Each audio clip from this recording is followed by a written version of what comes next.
ভেক্টরের সেট বানানো হয়ে গেছে। তোমরা চেক করো, আমি এটাতে একটু ডেসক্রিপশন দিয়ে দিচ্ছি ভিডিওটাতে। এটা ভেক্টরের অ্যাডভান্স লেভেলের সেট।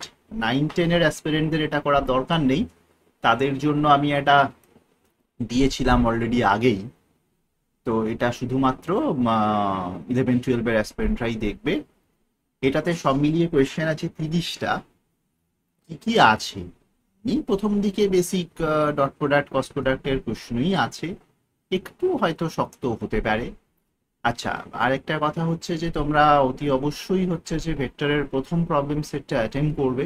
ভেক্টরের প্রথম দুটো ভিডিও বেসিক্স গুলো আর ভেক্টর অ্যাডভান্সের ভিডিওটাও দেখে নেবে, কেন ভেক্টর অ্যাডভান্সটাতে আমি এর করেসপন্ডিং অনেক থিওরি করিয়েছি। এটাতে একটু সামান্য শক্ত শক্ত প্রশ্ন, কনস্ট্যান্ট ভেক্টরের কনস্ট্যান্ট ম্যাগনিটিউড থাকলে কি হয়, এটা একটা ইম্পর্টেন্ট রেজাল্ট। দুটো ভেক্টরের এরিয়া অফ এ ট্রায়াঙ্গেল, এটা সিম্পল ফর্মুলা, সেটা কোনো সমস্যা না। দুটো ভেক্টরের অ্যাঙ্গেল কত, এগুলো জাস্ট একবার রিক্যাপ হয়ে যাবে, মানে যদি তুমি আগের প্রবলেম সেটটা করে না থাকো তাহলেও চলবে। এবি যদি আরবিটারি ভেক্টর হয় তাহলে এ ক্রস বি তার হোল স্কোয়ার কি হবে, এটাও খুব স্ট্যান্ডার্ড রেজাল্ট। তিনখানা কোঅর্ডিনেট, তিনখানা বলে দিলে, পয়েন্ট বলে দিলে এবি এবং বিসি ভেক্টর কি করে বের করতে হবে আমি বলেই দিয়েছিলাম। তারপরে সেটার সঙ্গে তুমি এবি আর বিসি এর সঙ্গে পারপেন্ডিকুলার একটা ভেক্টর কি হবে এটা একটু চেক করে দেখে নিতে হবে। গ্রেডিয়েন্ট ডাইভারজেন্সের ডেফিনিশন তোমাকে জানতে হবে 11-12-এর অ্যাসপিরেন্টদের জন্য, না জানলে হবে না। ডেফিনিশন আমি কিন্তু বলে দিয়েছি, ভেক্টর থিওরেমের দিকে যাইনি, গস থিওরেম জেনে নিতে পারলে ভালো, কিন্তু ঠিক আছে, না জানলেও মনে হয় চলবে। তো অন্তত গ্রেডিয়েন্ট ডাইভারজেন্স কার্ল কাকে বলে, ডিরেকশনাল ডেরিভেটিভ কাকে বলে আমি বলেছি আগের ক্লাসটা, ভেক্টর অ্যাডভান্সের ক্লাসটাতে। ভেক্টর অ্যাডভান্সের ক্লাস না জানা করলে অবশ্যই করে নাও, আগে লিঙ্ক দেওয়া আছে। হোয়াটসঅ্যাপের যে চ্যানেলটি রয়েছে সেটার লিঙ্কও নিচে দেওয়া আছে, অতি অবশ্যই সেটা ফলো করবে, করতেই হবে, কোনো উপায় নেই। তো যাই হোক, সেখানে সমস্ত আপডেট তোমাদেরকে দেয়া হবে। তাহলে দেখো, এইগুলো তোমাকে একবার করে নিতে হবে, গ্রেডিয়েন্টের ডেফিনিশন, ডাইভারজেন্সের ডেফিনিশন, ডিরেকশনাল ডেরিভেটিভ বলতে কি বুঝি, এবং কার্ল ক্যালকুলেট করতে পারাটা। বেশ, এইটা ছবি দেখে বলতে হবে কোনটার ডাইভারজেন্স নন জিরো, কোনটার কার্ল নন জিরো। খুব একটা কঠিন কিছু নয়, একটু চিন্তা করলেই তুমি বুঝতে পারবে। বেশ, directional derivative in the direction of an another vector, এটা খুব কমন প্রবলেম, তোমাকে করতে পারতে হবে। বেশ, ফোর্স যদি অ্যাক্ট করে তাহলে ওয়ার্ক ডান কি করে করতে হয়, আমার ধারণা যে তুমি সেটা জানো। কতটা ওয়ার্ক ডান হবে সেটা ফোর্স ইন্টু কনস্ট্যান্ট ফোর্স যদি থাকে, দেখো ফোর্সটা পজিশনের সঙ্গে চেঞ্জ হচ্ছে না, so P into delta are the displacement, কতটা ডিসপ্লেসমেন্ট হলো বের করবে, ফোর্সের সঙ্গে গুণ করবে। টর্ক কাকে বলে, torque is R cross F, এগুলো সবই তোমার জানার কথা। ওয়ার্ক ডান সমান ফোর্স ইন্টু, যদি দুটো পয়েন্টের মধ্যে আর টু মাইনাস আর ওয়ান, এটা তোমার জানার কথা। টর্ক ক্রস এফ, এটা জানার কথা। তো work done to shift a point, sorry, shift a mass from one point to another point. বেশ,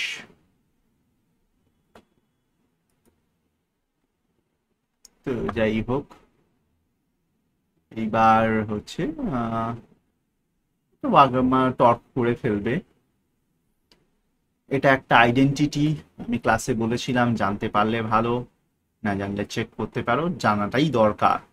কোপ্লেনার হতে গেলে কি করতে হবে, এইটার মানে কি, এগুলো সবই ট্রিপল প্রোডাক্টের এবারে সাম অ্যাপ্লিকেশনস অফ ট্রিপল প্রোডাক্ট, এটাই তোমাদের বেশি বেশি করে আছে। একটু মাথা ঘামানোর চেষ্টা করো, থিওরিগুলো ওখান থেকে একবার দেখে নাও। নন কোপ্লেনার ভেক্টর হলে এদের ইয়েটা কি হবে, এটাও খুব একটা কঠিন কিছু নয়, একবার চেক করে দেখবে ডট প্রোডাক্ট ক্রস প্রোডাক্ট করতে পারো কিনা। এর ভ্যালুটা কত হতে হবে, যদি ভলিউম অফ আ প্যারাপিপলের ফর্ম অফ বাই এই তিনটে ভেক্টরের দ্বারা, এগুলো একটু ফাঁক করে লিখতে পারলে ভালো হতো, যতটা সম্ভব ফরম্যাটিং করেছি, খুব বেশি তো আমি আর পাবলিশার নই, ওটা করবো। তো তো এই তিনটে ভেক্টর দ্বারা যে ভলিউম তৈরি হবে সেটা মিনিমাম হতে গেলে কত ভ্যালু হতে হবে এ কে, এর ভ্যালু তুমি একটু মাথা খাটাতে হবে। এইগুলো সবই খুব একটা কঠিন কিছু নয়, সবই ওই ট্রিপল প্রোডাক্টের যে আইডেন্টিটি গুলো ছিল সেই আইডেন্টিটি গুলো থেকে অঙ্কগুলো হবে। অ্যান্সার কিতে ভুল থাকা হাইলি আনলাইকলি, চেক করেছি, তারপরেও যদি থাকে কি আর করবে, আমাকে জ্বালাতন সবসময় করো না, নিজেরা একটু খোঁজ খবর করে নিও, নিজেদের বন্ধু বান্ধব রয়েছে, চ্যাট জিপিটি কে জিজ্ঞেস করো না, সব এখনো সে অতটা এক্সপার্ট হয়নি, ভুল করতেই পারে। তো যাই, এগুলো সবই ট্রিপল প্রোডাক্টের অ্যাপ্লিকেশনস, এটা কঠিন কিছু হবে না। তোমাদের পরীক্ষা কিন্তু এরকম প্রশ্ন আসতেই পারে, A cross B cross C cross D যদি 0 হয়, চারটে vector p1 and p2 planes determined by the pair on a and abct, then the angle between p1 and p2। বেশ শক্ত প্রশ্ন, ট্রিপল প্রোডাক্টটা নিয়ে একটু মাথা ঘামাতে হবে, মানে জাস্ট শুধু আইডেন্টিটিটা মুখস্থ রাখবো তাহলে অঙ্ক করে দেবো, সেটা তুমি মুখস্থ রাখবি এবং সেখান থেকে 1-2টো অঙ্ক হবেও, তারপরেও 2-1টা একটু মাথা ঘামানোর অঙ্ক দেওয়া হয়েছে। এই তিনটে ভেক্টর কি মিউচুয়ালি পারপেন্ডিকুলার, না লিনিয়ারলি ডিপেন্ডেন্ট, না লিনিয়ারলি ইন্ডিপেন্ডেন্ট, না এরা ইউনিট ভেক্টর, ভেক্টর তো এরা নয় দেখেই বোঝা যাচ্ছে। এটা একটু চেক করবে, তিনটে ভেক্টর যদি তিনটেই 3x3 ভেক্টর থাকে, মানে তিনটে ভেক্টর ইন 3 ডিমেনশন যদি থাকে, তারা লিনিয়ারলি ডিপেন্ডেন্ট ইন্ডিপেন্ডেন্ট চেক করার জন্য কি করতে হবে আমি আগের ক্লাসে, মানে ভেক্টর অ্যাডভান্সের ক্লাসে বলে দিয়েছি। ভেক্টর বি কোলিনিয়ার, কোলিনিয়ার মানে কি একই লাইনে থাকে, কোলিনিয়ার মানে same line, same line, same লাইনে থাকে মানে ধরো 2i + 3j + 4k, this vector R b সমান any constant lambda 2i + 3j, মানে ডিরেকশনটা চেঞ্জ হচ্ছে না, k আর collinear, lambda is any number,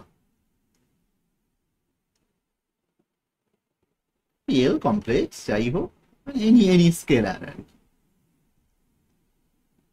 এখানে আর কমপ্লেক্স দেবে না, জাস্ট স্কেলার রাশি। তো কোলিনিয়ার হয়ে থাকলে কি করতে হবে, এটা ডেফিনিশনটা অনেকে হয়তো ভুলে যাও।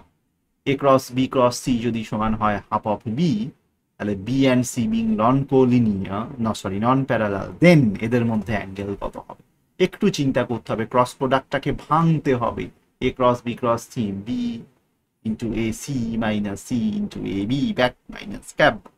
মনে করে দেখো triple product formulas, triple product formulas আগের ক্লাসে আমি ম্যাক্সিমামটাই লিখে দিয়েছি ফর্মুলা, যদি বাই চান্স কিছু লিখে না থাকি এদের মধ্যে কোনো একটা থিওরি, তোমরা নিজেরাই একটু ভাবনা চিন্তা করে দেখবে, বা আমাকে জিজ্ঞেস করে, এই অঙ্কটা অনেকেই পারবে না, ঠিক আছে চেষ্টা তো করো, দেখো না কি হয়। এই তিনটে ভেক্টর যদি আর কোপ্ল্যানার, ইফ বি কোপ্ল্যানার মানে lying in a same plane, lying in a same plane হলে কি হতে হয় বলা হয়েছে, coplanar unit vectors, non coplanar unit vectors angle between A and, ভাঙতে হবে, ভাঙতে হবে, A cross B cross C এর ফর্মুলা অ্যাপ্লাই করার জন্য ভাঙতে হবে। তো এইগুলো মোটামুটি বক্তব্য আমার, অ্যান্সার কি সব দেওয়া আছে, তুমি নিয়ে চিন্তা করো না, অ্যান্সার কিতে ভুল থাকা হাইলি আনলাইকলি। এখানকার মধ্যে তাহলে কি কি কি পড়তে হবে না, তোমার বেসিক ভেক্টর সম্বন্ধে এলিমেন্টারি আইডিয়া থাকলে প্রথম দিকের গুলো হয়েই যাবে, তারপরে ডাইভারজেন্স, গ্রেডিয়েন্ট এবং কার্ল তার সম্বন্ধে এলিমেন্টারি আইডিয়া থাকতে হবে, তারপরে ফোর্স এবং টর্কের ডেফিনিশন জানতে হবে, তারপরের এই 18 থেকে তারপরের অঙ্কগুলো মোস্টলি ওই ট্রিপল প্রোডাক্ট, বিভিন্ন রকম ট্রিপল প্রোডাক্ট, বিভিন্ন রকম না একরকমই ট্রিপল প্রোডাক্ট, তার একটা দুটো ফর্মুলা একটা দুটো প্রপার্টি, সেইগুলো জানতে হবে, তবে তাহলেই বাকি অঙ্কগুলো হবে। এইটুকু হচ্ছে 30টা ছোট ছোট প্রশ্ন, কিন্তু একবার তোমাকে অ্যাটেন্ড করতেই হবে অনার্স পিজি অ্যাসপিরেন্টদেরকে প্লিজ। আজকে দুটো জিনিস হলো, আজকে ম্যাট্রিক্সের আর একটা ক্লাস হলো, ম্যাট্রিক্সের দুটো ক্লাস হলো, অ্যাকচুয়ালি আগের দিনই হয়ে গেছিল ম্যাট্রিক্স আর একটা, তাহলে ম্যাট্রিক্সের 3টে ক্লাস টোটাল কমপ্লিট হলো, আর ভেক্টরের ক্লাস থিওরি ক্লাস কমপ্লিট হয়ে গেল, প্রবলেম সেট আপলোড হয়ে গেল, ম্যাট্রিক্সের থিওরি কমপ্লিট হবে আগামী কাল বা পরশু, মানে বুধ বা বৃহস্পতির মধ্যে প্রবলেম সেট আপলোড হয়ে যাবে, বৃহস্পতিবারই, কোনো অসুবিধা নেই। তারপরে রবিবার দিন পরীক্ষা, তোমরা এইচএস এর ম্যাথমেটিক্স মেকানিক্সের পার্টটা করতে থাকো, কেমন? ঠিক আছে, চলো তাহলে, বাই বাই।